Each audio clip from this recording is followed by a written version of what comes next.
I'm Abigail, and I thought I'd share my roller coaster of a story with you all.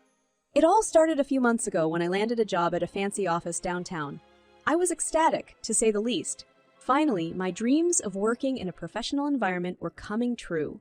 On my first day, I nervously walked through the polished glass doors of the office building. The grandeur of the place left me in awe. I took a deep breath, trying to calm my racing heart, and approached the front desk. "Hi there, I'm Abigail. I'm here for my first day," I said, trying to sound confident. The receptionist smiled warmly and replied, "Welcome, Abigail. We've been expecting you. I'm Lisa, by the way. Let me give you a quick tour and introduce you to your new colleagues." Lisa guided me through the office, pointing out different departments and explaining the company's operations. The office was bustling with activity, and I couldn't help but feel a sense of excitement as I imagined myself fitting into this professional world. After the tour, Lisa led me to my department. As we walked in, I could feel the curious gazes of my soon-to-be coworkers upon me. Lisa introduced me to the team, starting with Sarah, a friendly woman with a warm smile. "Hey there, Abigail. Welcome to the team. We're glad to have you on board," Sarah said, extending her hand. "Thank you, Sarah. I'm really excited to be here," I replied, relieved to find such a welcoming colleague. Soon, I met the rest of the team. There was Michael, a witty and knowledgeable guy, always ready with a clever joke to lighten the mood. Emily, the team's expert in data analysis, impressed me with her intelligence and dedication. And finally, there was Alex, a seasoned professional who seemed reserved but approachable. As the day progressed, my new colleagues went out of their way to make me feel comfortable.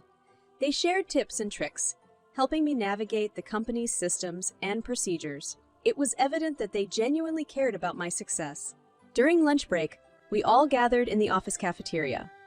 As we sat together, munching on our sandwiches, the conversation flowed freely. "So, Abigail, what made you choose this company?" Michael asked, his eyes sparkling with curiosity. "Well, I've always been fascinated by the industry, and this company has such a great reputation for innovation and growth.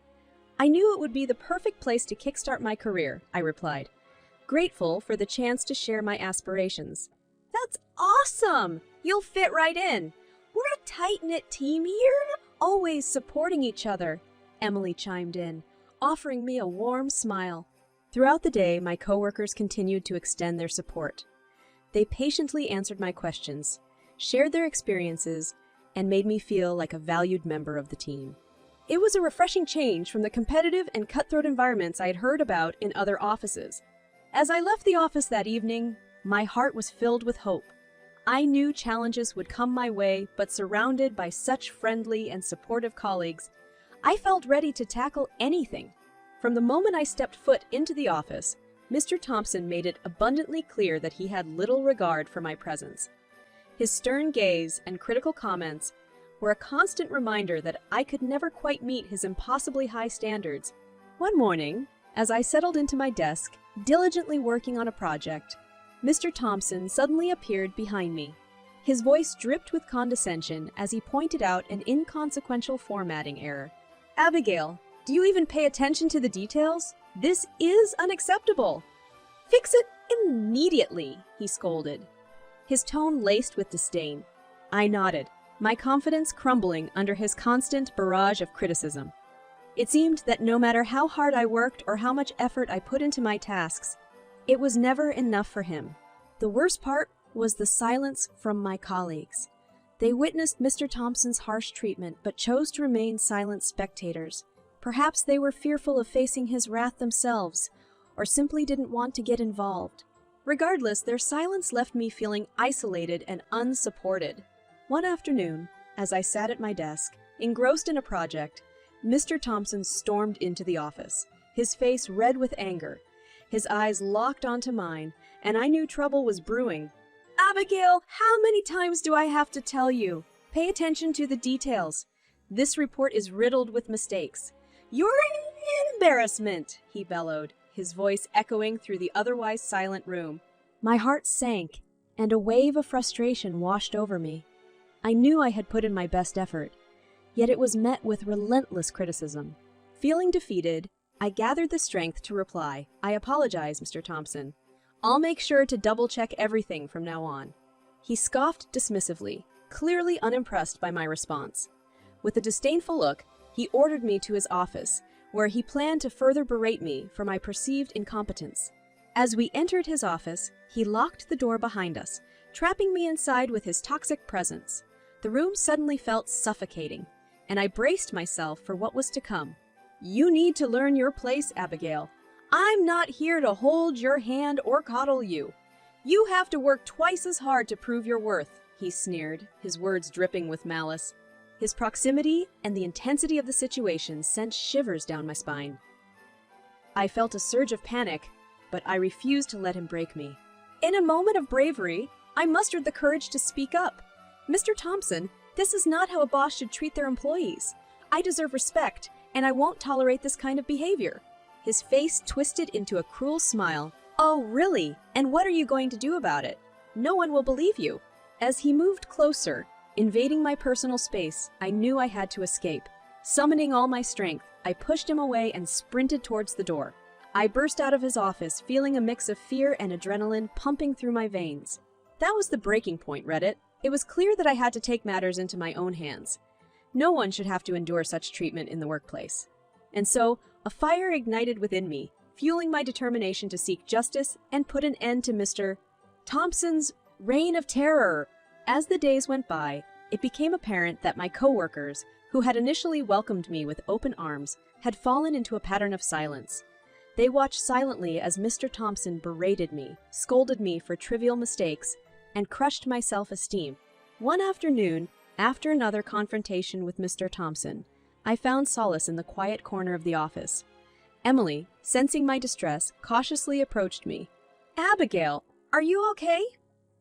"I can see that Mr. Thompson's behavior is taking a toll on you," she said softly, concern etched on her face.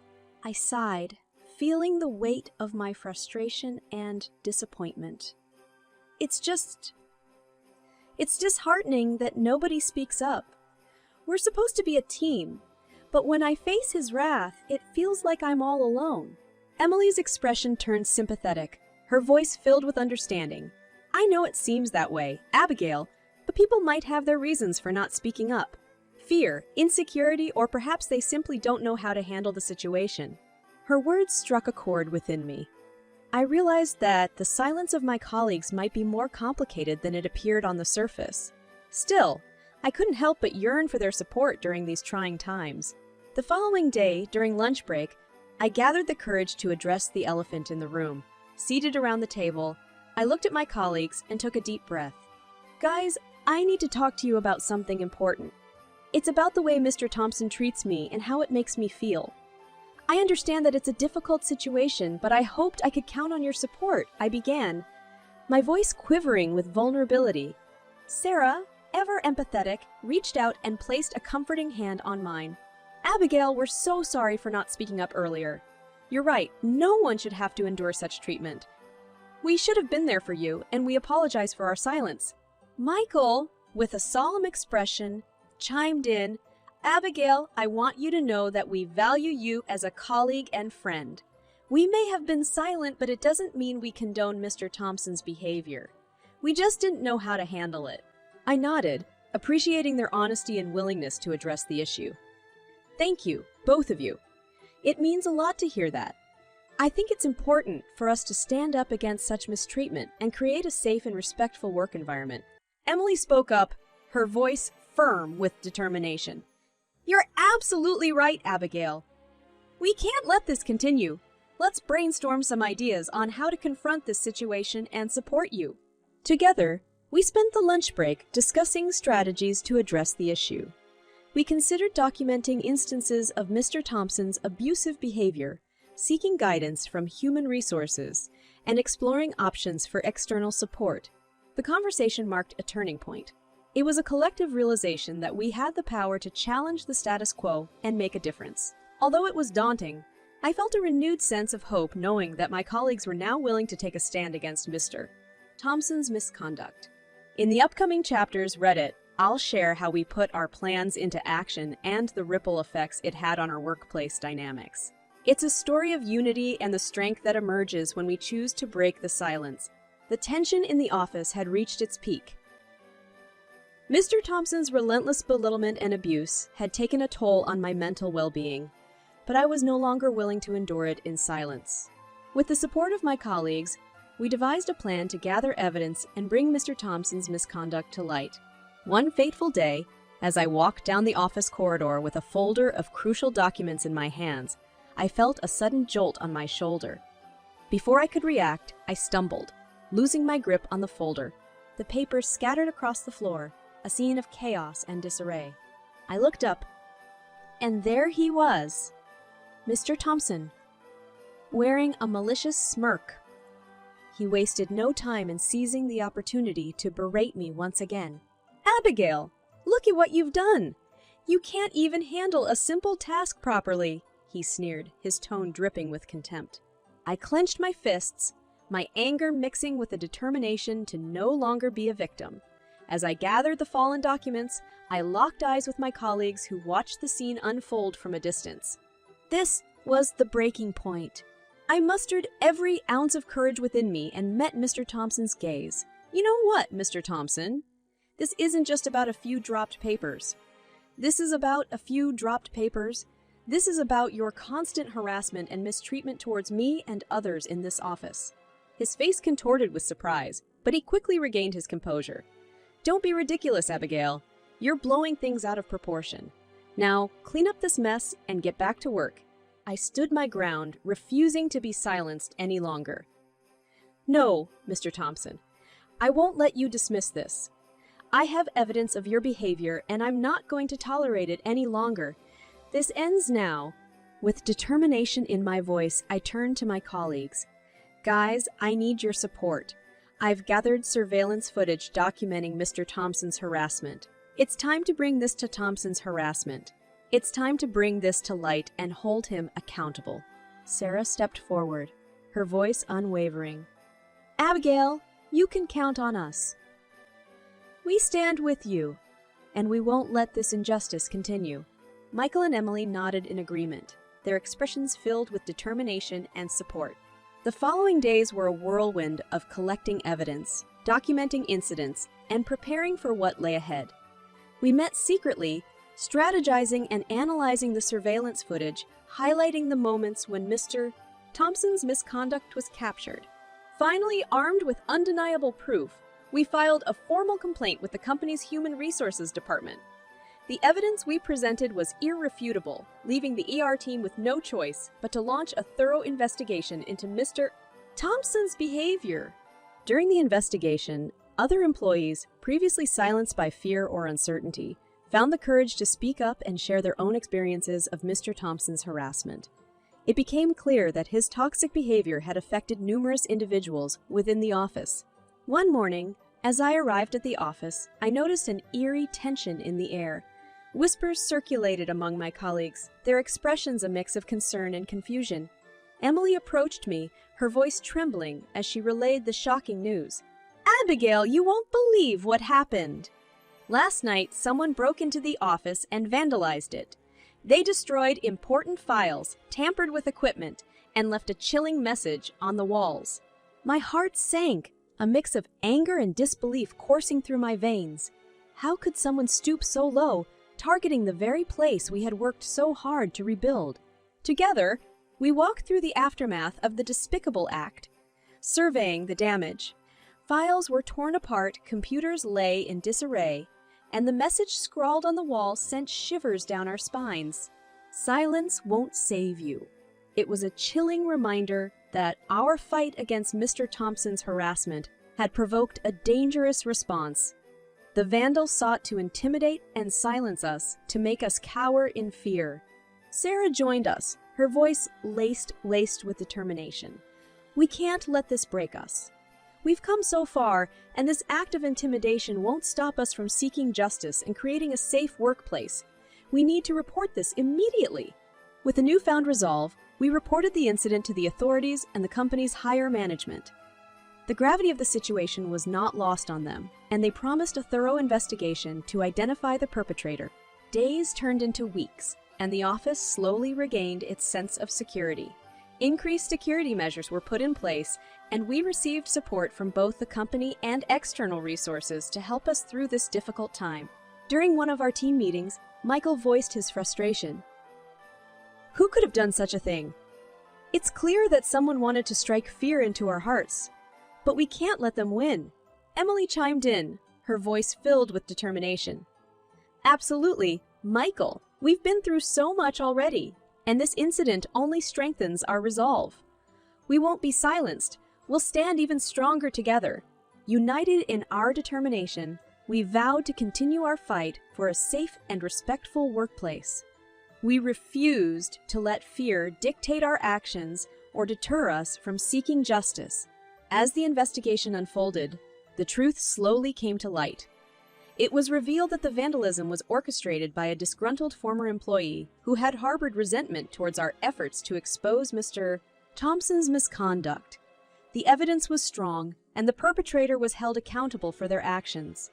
While the incident was a dark and unsettling chapter in our journey, it served as a testament to the importance of our cause. It reminded us that speaking up against harassment and standing against injustice can sometimes come with a price. But it also highlighted the resilience and unwavering spirit of our team. In the aftermath of the vandalism incident, our resolve to create a safe and respectful workplace was stronger than ever. We refused to let fear consume us, and instead, we channeled our energy into seeking justice for the abuse we had endured. With the support of my colleagues, we embarked on a journey to hold Mr. Thompson accountable for his actions. Armed with the surveillance footage and testimonies from affected employees, we decided to take legal action against him. Emily, determined to see justice served, said, "Abigail, we have the evidence we need to make a strong case against Mr. Thompson. It's time to take this to court and ensure that he faces the consequences of his abusive behavior." Sarah nodded in agreement. "You're absolutely right, Emily. It's not just about seeking justice for ourselves, but also about setting a precedent and protecting others from enduring the same mistreatment." Together, we engaged a skilled lawyer who specialized in workplace harassment cases. The legal proceedings began, and we found ourselves in the courtroom, ready to present our case against Mr. Thompson. As I took the stand, I recounted the instances of harassment I had faced, the toll it had taken on my mental well-being, and the impact it had on our entire office community. The courtroom was filled with tension as the truth unraveled. Mr. Thompson, now facing the consequences of his actions, looked visibly uncomfortable. His arrogance had crumbled, and he was forced to confront the gravity of his abusive behavior. During the cross-examination, Mr. Thompson's lawyer attempted to discredit our claims, questioning our motives and the validity of the evidence. But we stood strong, supported by our legal team and the knowledge that we were fighting for a just cause. In a pivotal moment, Sarah, taking the stand as a witness, bravely shared her own experiences of Mr. Thompson's harassment. Her testimony added weight to our case, solidifying the evidence against him. After weeks of legal proceedings, the court reached a verdict. Mr. Thompson was found guilty of workplace harassment, and the consequences were severe. He was ordered to pay a $100,000 fine, reflecting the severity of his actions, and was dismissed from the company. The relief that washed over us was immeasurable. We had sought justice, and it had been served. Our fight against workplace harassment had not only brought about personal closure, but also set a precedent within our organization. As we celebrated this triumph, our office community began to heal. The toxic atmosphere that had plagued us for far too long started to dissipate, making way for a more supportive and respectful environment. Emily, reflecting on our journey, said, "We've come such a long way, Abigail. We stood up against the injustice, fought for our rights, and emerged victorious. Our collective strength and unity were the driving forces behind this positive change."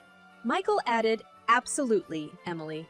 It was a challenging and emotional journey, but it's a testament to what can be achieved when people come together and refuse to accept mistreatment." With Mr. Thompson's dismissal, the office underwent a transformation.